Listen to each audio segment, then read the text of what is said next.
हरिः ओं श्रीगुरुभ्यो नमः परमगुरुभ्यो नमः श्रीमदानन्दतीर्थभगवत्पादाचार्यगुरुभ्यो नमः नरसिंहोऽखिलज्ञानमतध्वान्तदिवाकरः जयत्यमितसद्ज्ञानसुखशक्तिपयोनिधिः कल्याणाद्भुतगात्रार्यकामितार्थप्रदायिने श्रीमद्वेङ्कटनाथार्य श्रीनिवासाय ते नमः।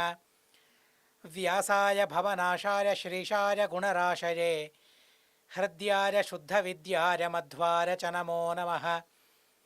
नौमिन्याय सुधादिकर्जरमुनीन् श्रीपादरट्सन्मणीन् व्यासार्यान् विविधागमब्धिविहरान् श्रीवादिराजानपि वन्दे हंसवरान् रघुत्तमगुरून् वैदग्ध्यवारां निधीन् श्रीसत्यव्रतराघवेन्द्रमुनिपान् सद्बोधसध्यानपान् सत्याभिज्ञकराब्जोत्थान् पञ्चाशद्वर्षपूजकान् सत्यप्रमोदतीर्थार्यान् नौमिन्यार्यसुधारतान् शास्त्रेषु पारदृश्वानं शास्त्रज्ञेषु च वत्सलं दीनभक्तोद्धारकरं सत्यात्मानं गुरुं भजे। विद्यापीठविधातारं विद्यावारिधिचन्दिरं विद्यार्थिवत्सलं वन्दे महामहिमसद्गुरुम्। नारायणार्य परिपूर्णगुणर्णवार्य विश्वोदरस्थितिलयोन्नियतिप्रदाय ज्ञानप्रदाय विबुधासुरसौख्यदुःखसत्कारणाय वितताय नमो नमस्ते। नारायणं सुरगुरुं जगदेकनाथं भक्तप्रियं सकललोकनमस्कृतं च त्रैगुण्यवर्जितमजं विभुमाद्यमीशं वन्दे भवघ्नममरासुरसिद्धवन्द्यं। नारायणं नमस्कृत्य नरं चैव नरोत्तमं देवीं सरस्वतीं व्यासं ततो जरमुदीरयेत्। स्वस्त्यस्तु हरिः ओं हरिः ओं हरिः ओं। జరత్కారు మరియు జరత్కారు వీరిరువురి దాంపత్యం చక్కగానే సాగుతుంది. భర్త జరత్కారువుకు పెళ్లి చేసుకోవాలనే ఆలోచనే లేదు. కానీ భార్య జరత్కారువుకు పెళ్లి చేసుకోవాలనే ఆలోచన ఉంది. కానీ తన త్యాగం ఏపాటిదో అర్థం చేసుకోవాలి. ఇప్పటికే జరత్కారువు వృద్ధుడైనాడు. అయినా కూడా తనను వివాహం చేసుకోవాలని ఆలోచించింది, నిశ్చయించుకుంది. ఎందుకని? వివాహం చేసుకోవడం ద్వారా మా దంపతులకు ఏ సంతానం కలుగుతుందో సంతానం వల్ల వంశాన్ని పట్టి పీడిస్తున్న ఆ బాధ దూరం అవుతుంది. మాతృశాపం నుండి విముక్తిని పొందగలుగుతారు. ఎంత ప్రేమ చూడండి! నా అన్నదమ్ములకు ఇలాంటి సౌభాగ్యం కలుగుతుందంటే, ఇలాంటి పీడ తొలగుతుందంటే వృద్ధుడైనా పర్వాలేదు, వివాహం చేసుకోవడానికి నేను సిద్ధమే. ఎన్ని గొప్ప త్యాగాలున్నాయో చూడండి మహాభారతంలో. అన్న చెప్పినంత మాత్రాన చేసుకోవాలనే రూల్ ఉందా, నియమం ఉందా? లేదే. అన్నయ్య పెంచాడు, పెంచేంత వరకే తన బాధ్యత. పెరిగిన తరువాత తన బాధ్యత ఏముంది అసలు? తన ప్రమేయం ఏముంది అసలు? తన జీవితంలో ఉందా? లేదే. అనలేదు. నా వాళ్లకు మంచి జరుగుతుందంటే అన్నయ్యలపైన తమ్ముళ్లపైన ఎంత ప్రేమ చూడండి ఆ జరత్కారువుకు. అసలు ఆ ప్రేమను ఆలోచిస్తూ ఉంటే ఇంతగా ప్రేమించేవాళ్ళు ఉన్నారా?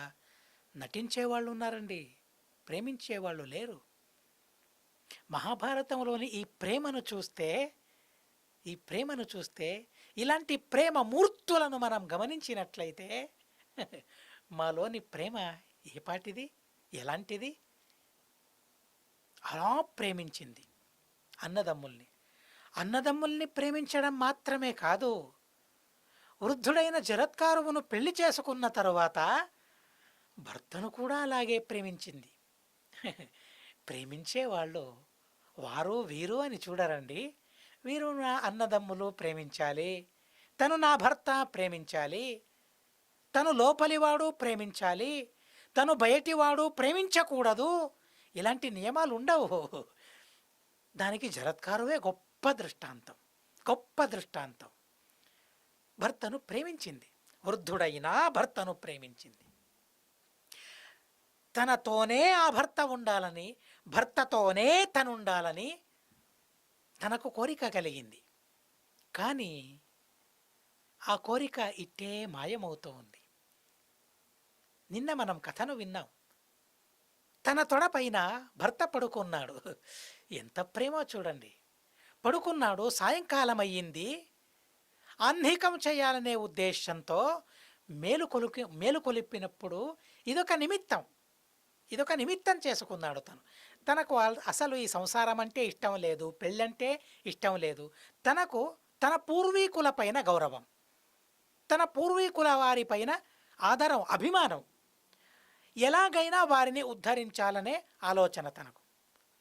వారిని ఉద్ధరించాలంటే వివాహం చేసుకోవాలి, సంతానాన్ని పొందాలి. అయిపోయింది. సంతానాన్ని పొందాను, పెళ్లి చేసుకున్నాను. పెళ్లి చేసుకోవడం వల్ల నా వాళ్లకు మంచి జరిగేదైతే పెళ్లి చేసుకుంటాను. ఇరువురి ప్రేమ ఎలాంటిదో చూడండి, తమవారి పైన ప్రేమ ఎలాంటిదో చూడండి.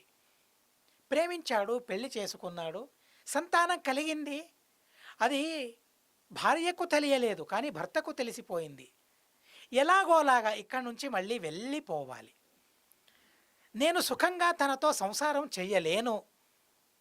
తనకు ప్రేమనిచ్చాను, ఆ ప్రేమ చాలు తన జీవితానికి అని తననుకోవడం మాత్రమే కాదు, భార్య జరత్కారువు కూడా అలాగే అనుకుంది. తను ఎంత ప్రేమనిచ్చాడు. ఆ ప్రేమను ఈ జీవిత కాలంతో నేను సరిపెట్టుకోగలను, అంత ప్రేమను తనిచ్చాడు. జీవిత కాలం ఆ ప్రేమతో నేను బ్రతికేయగలను భార్య అనుకుంది. భర్త ఆ కారణాన్ని నిమిత్తం చేసుకుని మేలుకొలిపింది, దాన్నే నిమిత్తం చేసుకుని నేను వెళ్ళిపోతాను అన్నాడు. వెళ్ళిపోయాడు. వెళ్ళిపోతూ ఉండగా జరత్కారు భార్య అడిగింది, నాథ మీరు వెళ్ళిపోతూ ఉన్నారు నిజమే, కానీ మా కల ఏం కావాలి? మా కల సాకారం కావాలి కదా. సాకారం కావాలంటే నేను గర్భవతిని కావాలి, సంతానం కలగాలి. ఆ సంతానం నా వారిని ఉద్ధరించాలి, ఆ పీడను పరిహరించాలి. ఎలా వెళ్ళిపోతారు మీరు? నన్ను ఉద్ధరించకుండా, మా వారిని ఉద్ధరించకుండా మీరు వెళ్ళగలరా అంటే భర్త చెప్పాడు, జరత్కారువు చెప్పాడు, ప్రేమతో, చాలా ప్రేమగా చెప్పాడు. నీకు తెలియదు, కానీ నాకు తెలుసు. నువ్వు గర్భవతివి ఇప్పుడు. ఇక నీ పని అయ్యింది, నా పని కూడా అయ్యింది. నన్ను మేలుకొలిపావు,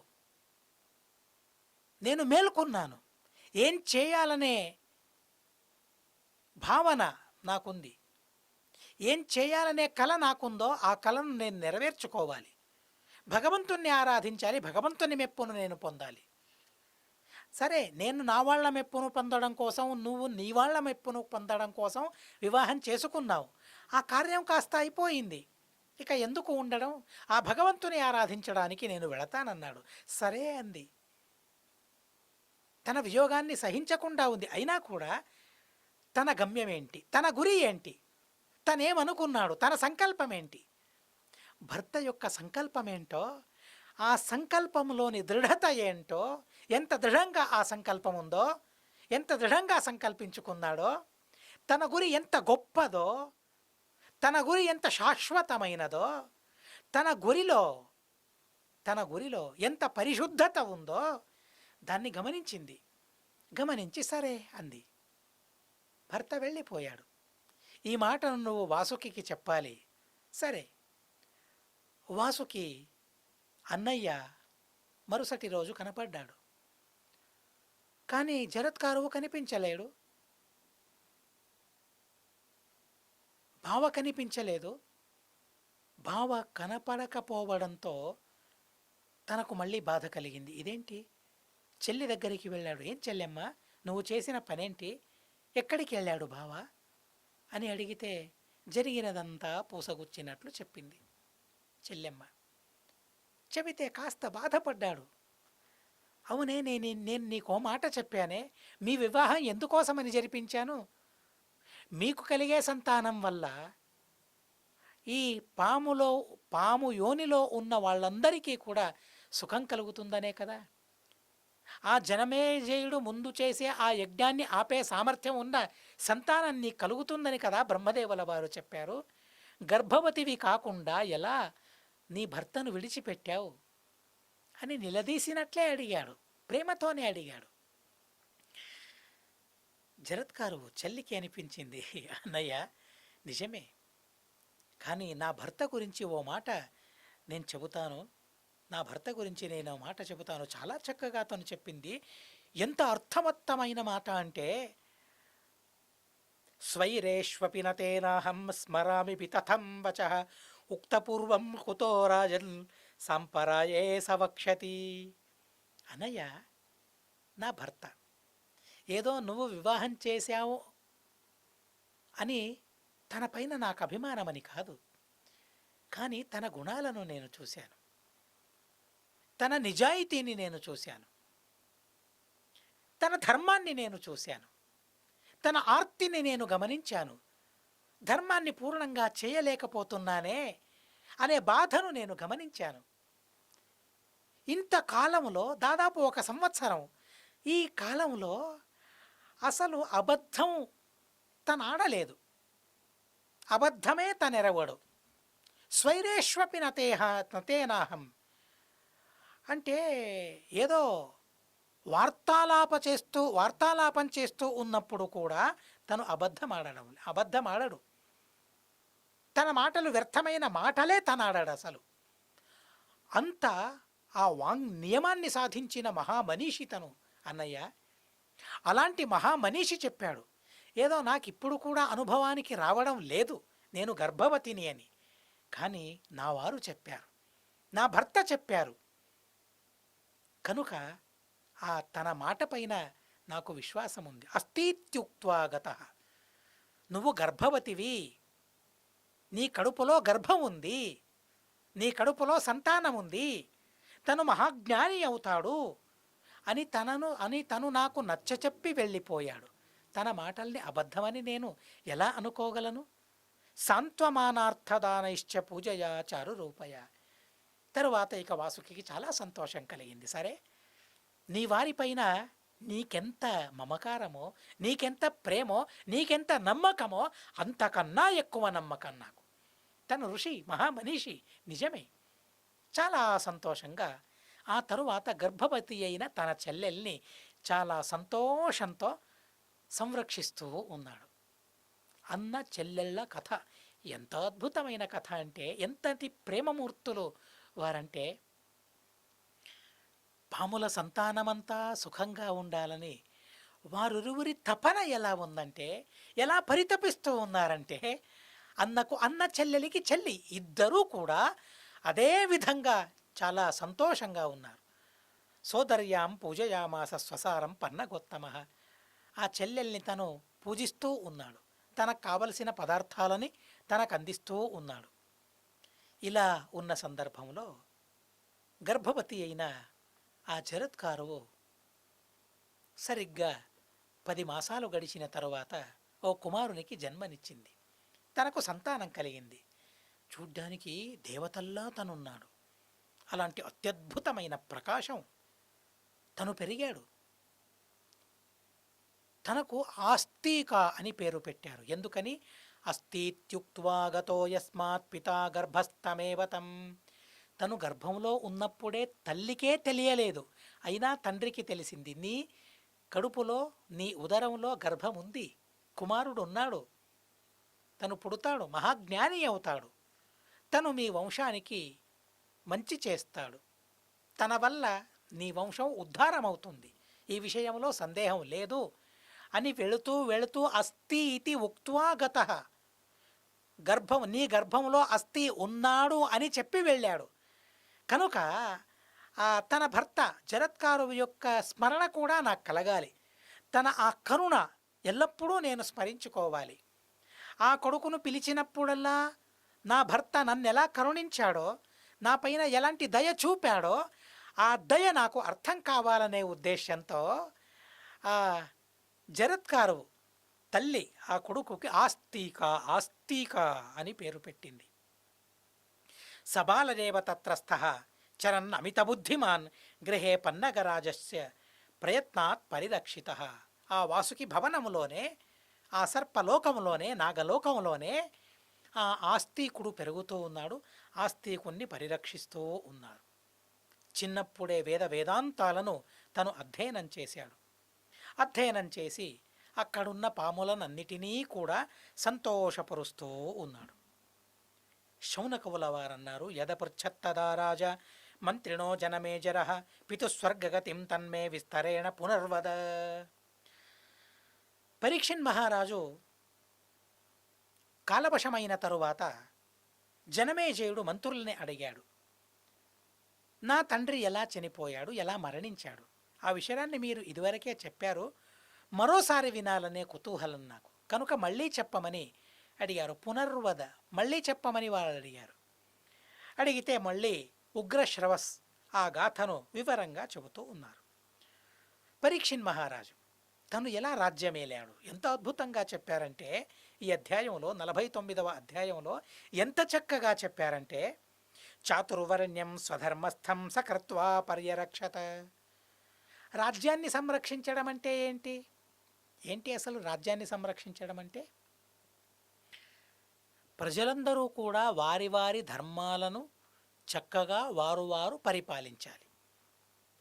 అలా వారు చేయాల్సిన ధర్మాలను పరిపాలించినట్లయితే అదే పరిపాలన. ఎవరు స్వధర్మం నుండి చ్యుతిని పొందకూడదు, స్వధర్మాన్ని విడనాడకూడదు ఎవరు కూడా. అలా ఎవరైతే స్వధర్మాన్ని విడిచివేశారో వారికి శిక్ష విధించాలి. ఇదే పరిపాలన అంటే. నా ధర్మం నేను పరిపాలించాలి, నేను పరిపాలించను అంటే నన్ను శిక్షించాలి. అలా స్వధర్మాన్ని పరిపాలిస్తూ ఉన్నాడు రాజు. తను ఈ రాజ్యాన్ని ఏలుతూ ఉంటే ప్రజలందరూ కూడా వారి వారి ధర్మాలను పరిపాలిస్తూ ఉన్నారు. ఎవరికి వారు వారి వారి ధర్మాలను పరిపాలిస్తే సామ్రాజ్యాన్ని సంరక్షించడం కోసం మరొకరి అవసరం లేదు. ఇప్పుడు మన దేశం ఎంతటి బాధలో ఉందో, ఎలాంటి బాధను తను పొందుతూ ఉందో, మేమందరం ఎలాంటి బాధలకు గురి అవుతూ ఉన్నామో మాకు తెలుసు, ప్రత్యక్షం. ఏం చేయాలి మనం? ఈ బాధ దూరం అవ్వాలంటే రాజును అంటూ కూర్చోవడం కాదు. నా ధర్మం ఏది, దాన్ని నేను తెలుసుకోవాలి, ఆ ధర్మాన్ని నేను పాలించాలి, నాకు తగిన ధర్మాన్ని నేను పాలించాలి.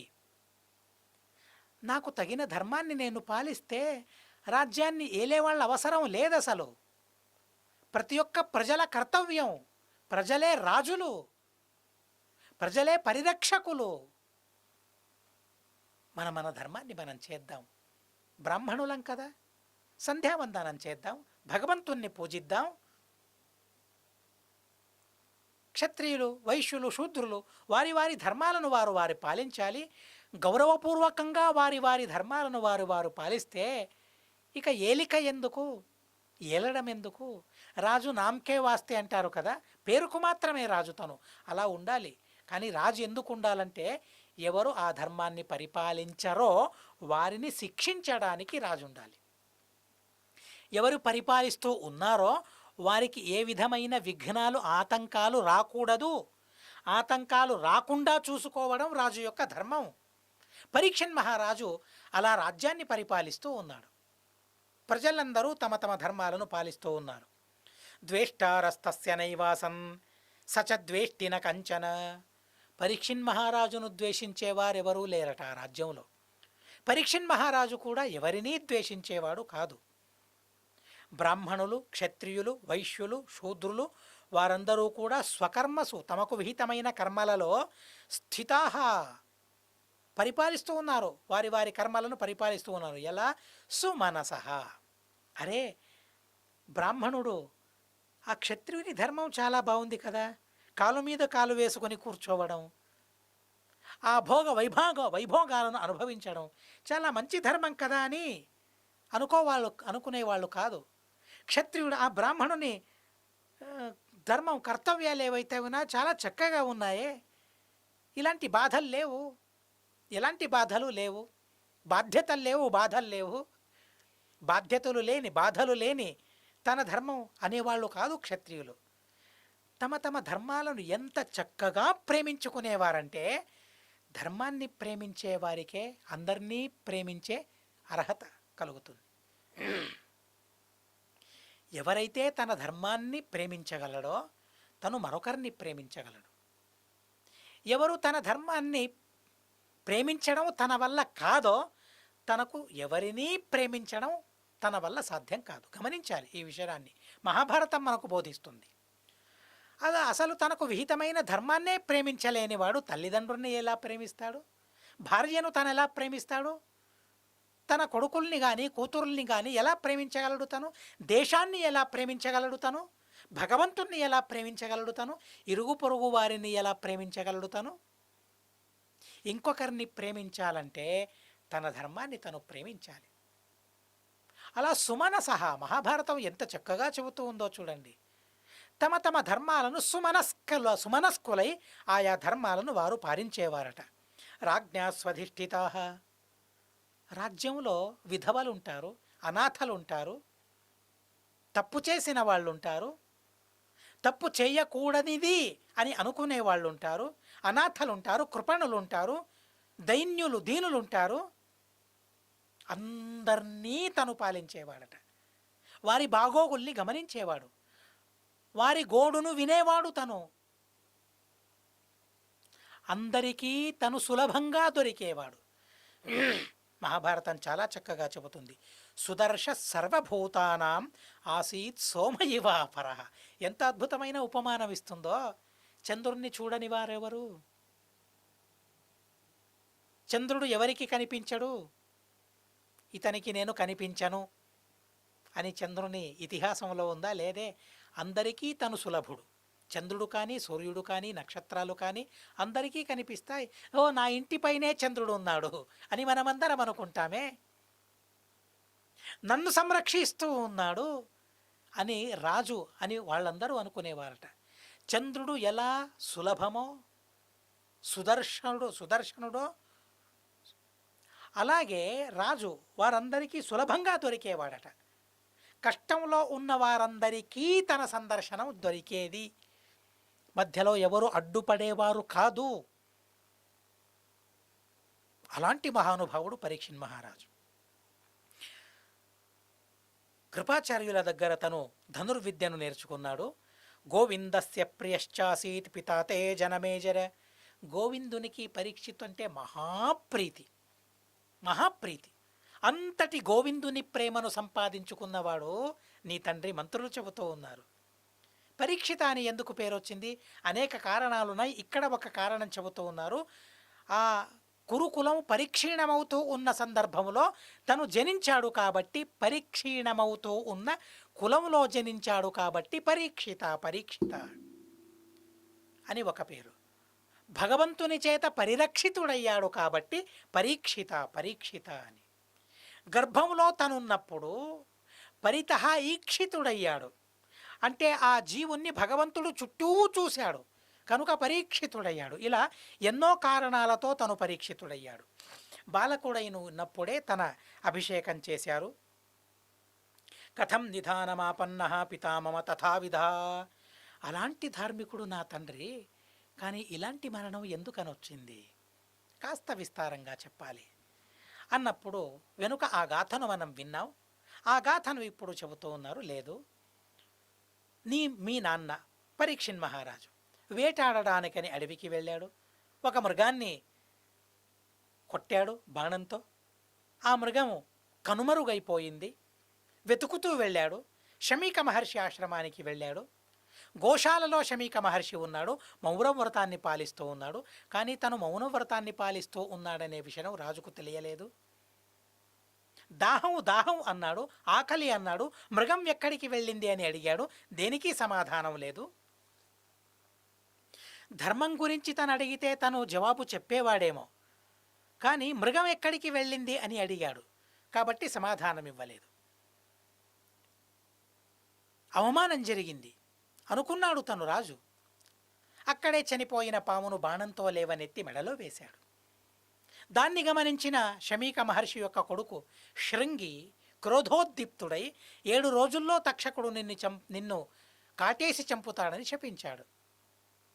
అలా శపించిన తరువాత సంరక్షించడానికని కశ్యపుడు వస్తూ ఉన్నాడు. తన రక్షణను తాను చేసుకున్నాడు శమీక మహర్షి ఆదేశంతో. ఆ సందర్భంలో తక్షకునికి మరియు ఆ కశ్యపునికి భేటీ అయ్యింది. తక్షకుడు అడిగాడు, బ్రాహ్మణ ఎక్కడికి వెళుతూ ఉన్నావు? లేదు, రాజును కాటేసి చంపడానికని తక్షకుడు వస్తూ ఉన్నాడట.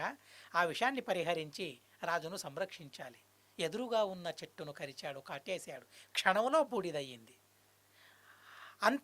అంతకన్నా తక్కువ సమయంలో బూడిదగా మారిన ఆ చెట్టును మహావృక్షాన్ని మళ్ళీ మహావృక్షంగా మార్చేశాడు. ఆ శక్తిని గమనించి, ఎందుకోసం మీరు వెళుతూ ఉన్నారు? క్షణం ధ్యానించాడు. అవును, పరీక్షిన్ మహారాజుకు 7 రోజుల్లో మరణం, అందులోనూ తక్షకుని వల్ల మరణం ఉందనే విషయాన్ని తను చూడగలిగాడు, దివ్యదృష్టితో చూడగలిగాడు. ఇక నేను తనను బ్రతికించగలనా? లేదే అన్నాడు. రాజు ఇవ్వాల్సిన ధనం కన్నా రెట్టింపు ధనాన్ని నేను ఇస్తానన్నాడు తక్షకుడు. ధనం తీసుకున్నాడు, తన పని జరిగింది, వెళ్ళిపోయాడు కశ్యపుడు. ఈ మాటను విన్న తరువాత చాలా బాధ కలిగింది జనమేజయునికి. అరే, ఆ కశ్యపుడు వచ్చి ఉన్నట్లయితే నా తండ్రి బ్రతికేవారు. అలాంటి కశ్యపుడు వచ్చి ఉంటే నా తండ్రి బ్రతికేవాడు. అలాంటి కశ్యపుణ్ణి కూడా వెనుదిరిగేలా చేశాడే తక్షకుడు. ఎంత దుర్మార్గుడు తను, ఎంత దురాత్ముడు తను. రాజు బ్రతకాలనే కోరిక తనకు లేదా? రాజును సంహరించాలని తను అనుకున్నాడా? అదేదో శృంగిశాపం నిమిత్తమయ్యింది. కానీ ఈ తక్షకుడు మాత్రం చాలా పెద్ద తప్పు చేశాడు. ఎలాగైనా తక్షకుణ్ణి శిక్షించాలి. ఇప్పుడు ఉత్తంకునికి కూడా ఆ తక్షకుని పైన కక్ష తీర్చుకోవాలనే భావన కనుక ఆ తక్షకుని పైన కక్ష తీర్చుకుంటే, నేను కక్ష తీర్చుకుంటే ఉత్తంకునికి ప్రియం చేసిన వాడినవుతాను. కనుక ఉత్తంకునికి ప్రియం చేయాలంటే నేను ఆ తక్షకుణ్ణి శిక్షించాలి. భవతాం చైవ సర్వేషాం గచ్ఛామ్యపచితిం పితుః. కనుక నా తండ్రిని తక్షకుడు చంపాడు కాబట్టి ఆ తక్షకుణ్ణి కూడా సంహరించే పనికి నేను సిద్ధమై కక్షను తీర్చుకుంటాను అని జనమేజయుడు అన్నాడు. అలాగే ఆ ఉత్తంక బ్రాహ్మణునికి ప్రియం చేసిన వాణ్ణవుతాను అని తను భావించాడు. ఆ తరువాత జనమేజయుడు సర్పసత్రాన్ని ప్రారంభించాడు. ఎలా ప్రారంభించాడు? ఎలా జరిగింది? సంపన్నమయ్యిందా? సగంలో ఆగిపోయిందా? కథ మీకు తెలుసు. కానీ మహాభారతం ఏమని చెబుతుంది? ఆ విషయాన్ని మనం మళ్ళీ విందామని చెబుతూ అస్మద్గురువంతర్గత తాత్విక దేవతాంతర్గత భారతీయ రమణ ముఖ్య ప్రాణాంతర్గత శ్రీకృష్ణార్పణమస్తు. అక్షరం కర్మ రస్మిన్ పరే స్వర్పితం ప్రక్షరం యాంతి దుఃఖాని యన్నామతః అక్షరోజో అజర సర్వదేవామృత కుక్షిగం యస్య విశ్వం సదా అజాదికం ప్రణరామో వాసుదేవం దేవతామండలాఖండవందనం. హరి ఓం అనేన భావియత్పుణ్యమవాప్నోతు గురుర్మమ.